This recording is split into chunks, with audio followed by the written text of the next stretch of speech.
1865. Camisas de fuerza, pabellones cerrados. La vida en un asilo victoriano.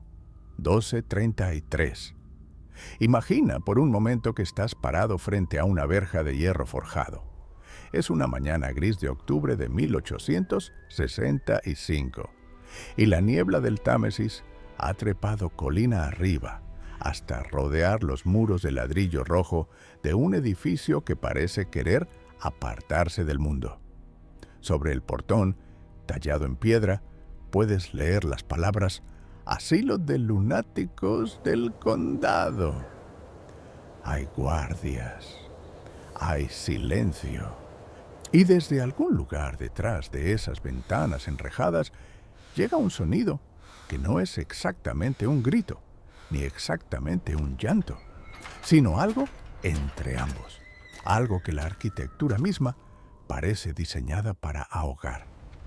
Bienvenidos al corazón más oscuro de la era victoriana, el lugar donde la sociedad enviaba todo aquello que no podía explicar, controlar ni tolerar. Para entender los asilos victorianos, debemos entender primero la mente que los construyó. Por el siglo XIX británico, era una civilización obsesionada con el orden. La respetabilidad no era simplemente una virtud, era una religión laica, con sus propios sacramentos y anatemas.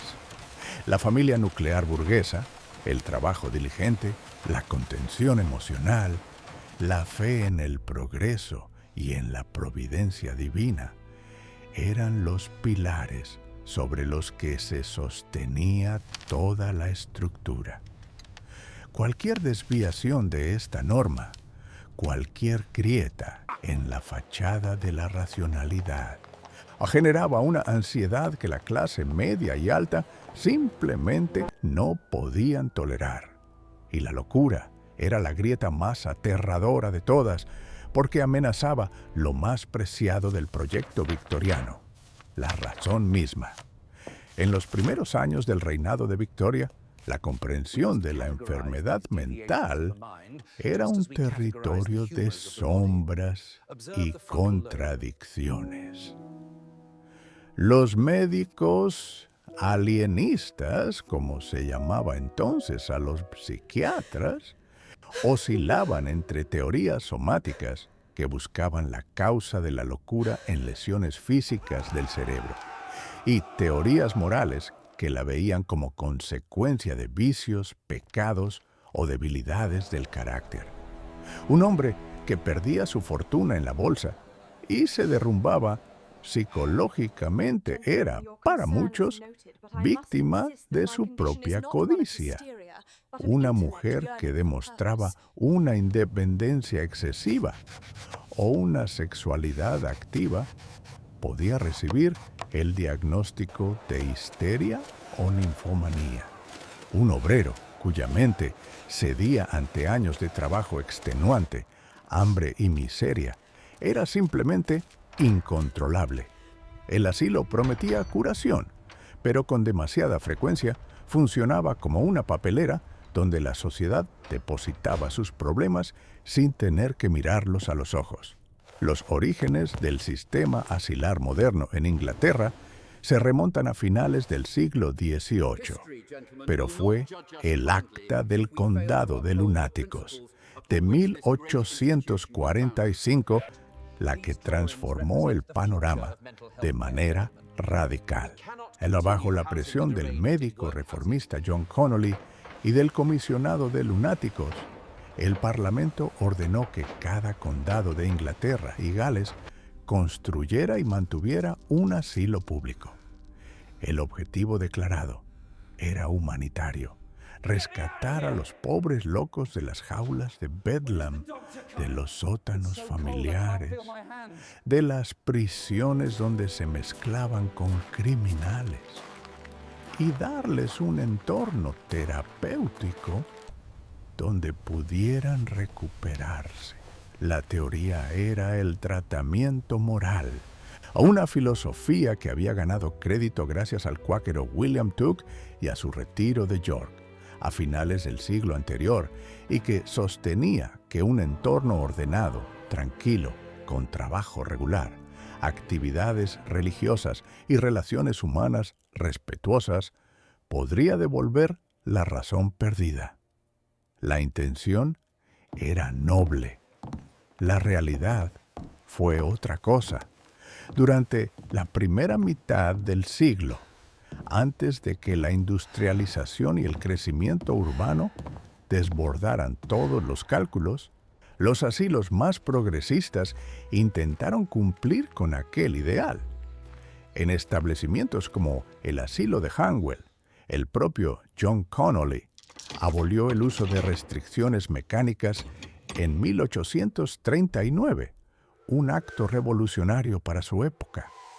Se retiraron las cadenas, los cepos, las camisas de fuerza de uso cotidiano. Los pacientes podían caminar por jardines diseñados siguiendo los principios del paisajismo romántico, trabajar en granjas anexas, asistir a conciertos y funciones de teatro organizadas por el personal.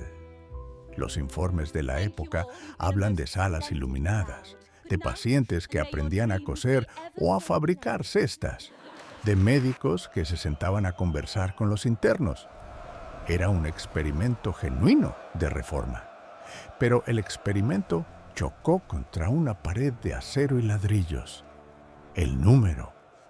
Para 1860, la población de los asilos públicos ingleses se había multiplicado de manera que ningún reformador había previsto. Las causas eran múltiples y reveladoras.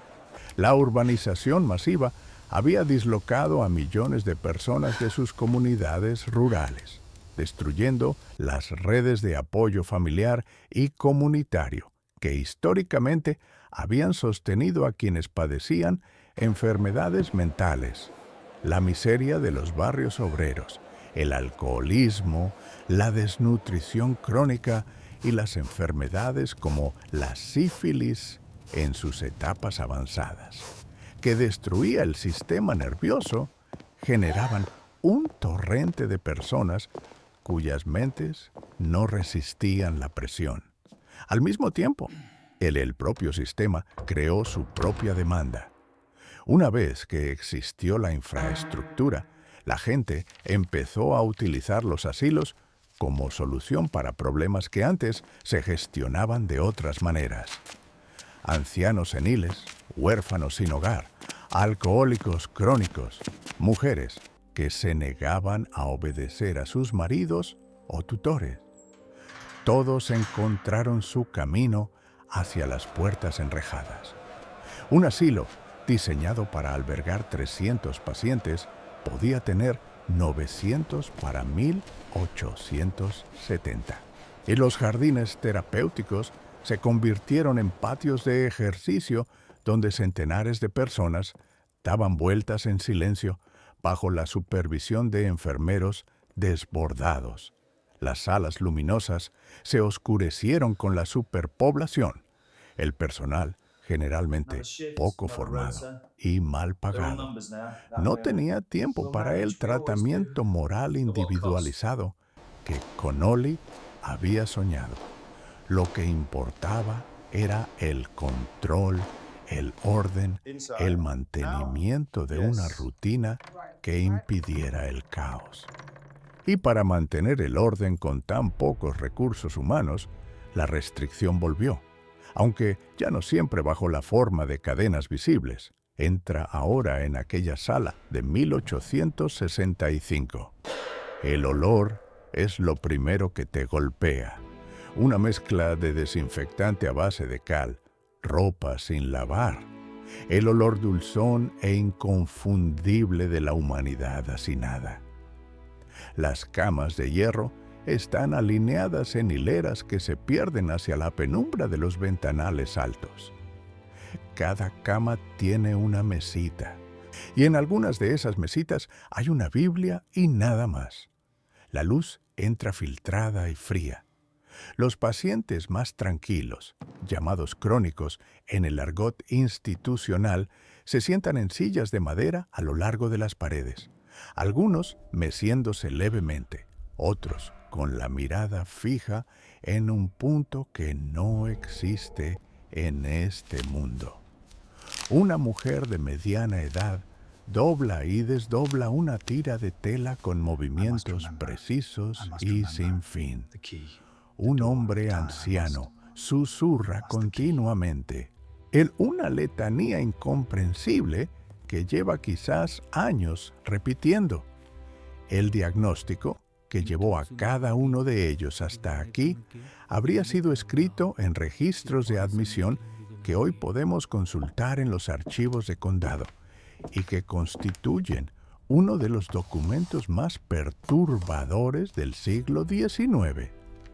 Las causas certificadas de locura que los médicos anotaban con letra cuidadosa incluyen categorías que mezclan lo médico con lo moral de manera reveladora. Junto a diagnósticos como epilepsia o parálisis general progresiva, encontramos entradas como masturbación excesiva, preocupaciones religiosas, crueldad del marido, pérdida de propiedades en la especulación, excitación del cortejo, shock nervioso tras el parto o simplemente mala conducta. La locura victoriana era, en una proporción significativa, locura social, la incapacidad o la negativa a encajar en los moldes que la civilización había decretado. El proceso de admisión era en sí mismo una experiencia traumática, capaz de agravar cualquier condición preexistente. Para los pobres, bastaba la firma de 2 médicos y un magistrado para ordenar el internamiento.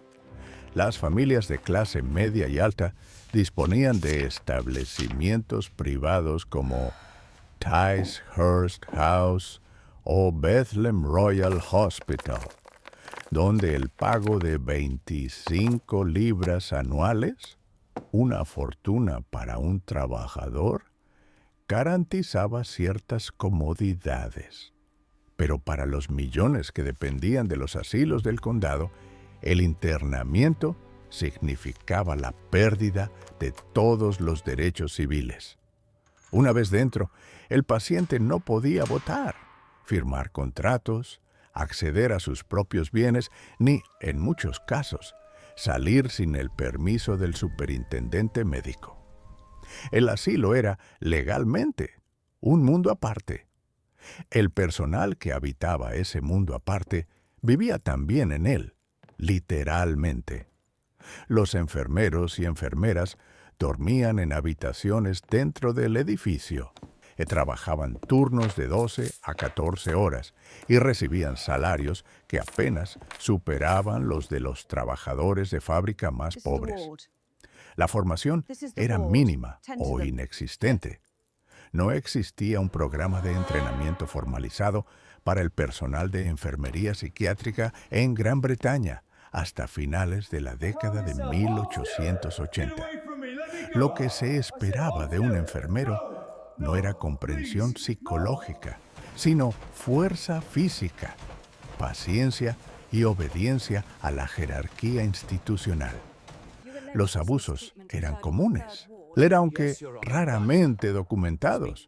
Los que llegaban a los tribunales o a las páginas de los periódicos, y algunos lo hacían, generaban escándalos que vendían miles de ejemplares del Times y el Morning Chronicle, pero raramente producían reformas sostenidas. Porque la sociedad victoriana tenía una relación profundamente ambivalente con sus asilos. Por un lado, los temía y los evitaba. Por otro, los necesitaba psicológicamente, ya que sabía que existían. Es que el mundo de la razón tenía una frontera vigilada y un lugar al otro lado para quienes la cruzaban. Charles Dickens, que visitó varios establecimientos para sus artículos en Household Words, describió con su precisión habitual tanto las aspiraciones reformistas de algunos directores como el horror subyacente de la existencia institucional. Wilkie Collins, en su novela La Dama de Blanco, publicada en 1860, exploró el miedo de la clase media a ser internado injustamente, un miedo que no era del todo irracional, dado el escaso control legal sobre los certificados de admisión. El asilo victoriano era también un escenario cultural, un espejo deformante en el que la sociedad se reconocía y se espantaba de su propio reflejo. El tratamiento disponible era, visto desde nuestra perspectiva, una mezcla de intuiciones ocasionalmente correctas y errores colosales. El trabajo terapéutico, cultivar la tierra, limpiar los pabellones, fabricar objetos de cestería, era genuinamente beneficioso para algunos pacientes y servía también para mantener funcionando el asilo a bajo coste, una contradicción que los críticos de la época señalaron sin éxito. Los baños de agua caliente y fría alternados, los paseos regulados, la música en las veladas del domingo, el acceso a la biblioteca. Todo esto representaba lo más avanzado del pensamiento psiquiátrico de mediados de siglo.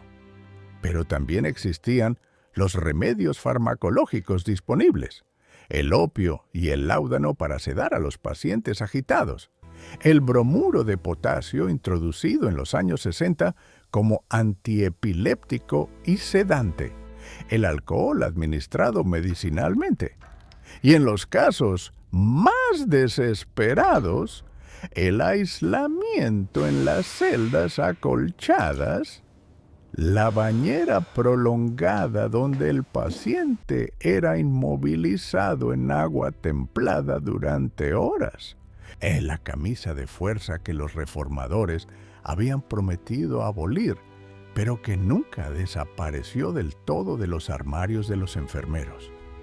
Lo que vivió este período fue también el comienzo de algo diferente, una transformación lenta y contradictoria que llegaría a producir la psiquiatría moderna. Figuras como Henry Maudsley, cuyo tratado de 1867 sobre la patología de la mente intentó sistematizar el estudio de las enfermedades mentales sobre bases más empíricas. Empezaban a plantear preguntas nuevas. El darwinismo, que había sacudido los cimientos de la visión cristiana del hombre, empujaba a los médicos alienistas a buscar explicaciones biológicas y hereditarias para la locura, con consecuencias que serían ambiguas en el mejor de los casos y catastróficas en el peor. Pues el mismo pensamiento que buscaba bases científicas para el tratamiento también abriría la puerta a la eugenesia en las décadas siguientes. La ciencia y la crueldad viajaban juntas en el mismo compartimento de tren. Lo que los muros de los asilos victorianos guardaban era, en última instancia, algo más que mentes perturbadas. Guardaban el secreto más incómodo del proyecto modernizador, que la marcha del progreso no tenía lugar para la fragilidad humana. La misma civilización que construía el Crystal Palace y tendía cables telegráficos bajo el Atlántico, producía en sus márgenes una cantidad de sufrimiento psíquico que sus propias instituciones eran incapaces de tratar con honestidad. Cada paciente encerrado detrás de aquellas verjas de hierro era también una pregunta sin respuesta sobre el coste verdadero de la modernidad. Y esa pregunta no ha dejado de resonar. Los debates contemporáneos sobre la salud mental, la desinstitucionalización, hasta los límites de la coerción terapéutica y el estigma de la enfermedad psiquiátrica, llevan la huella de decisiones tomadas en los consejos del condado y en los pabellones superpoblados de 1865.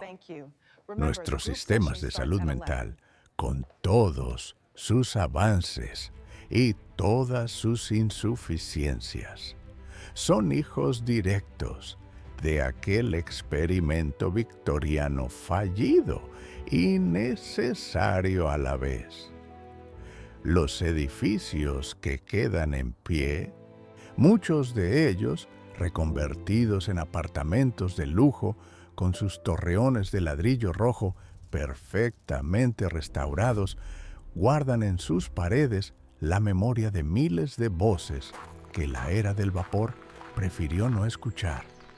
La próxima vez que pases frente a uno de esos viejos edificios de ladrillo que se alzan en las afueras de cualquier ciudad inglesa, con sus jardines ahora perfectamente podados y sus ventanas que ya no tienen rejas, detente un momento.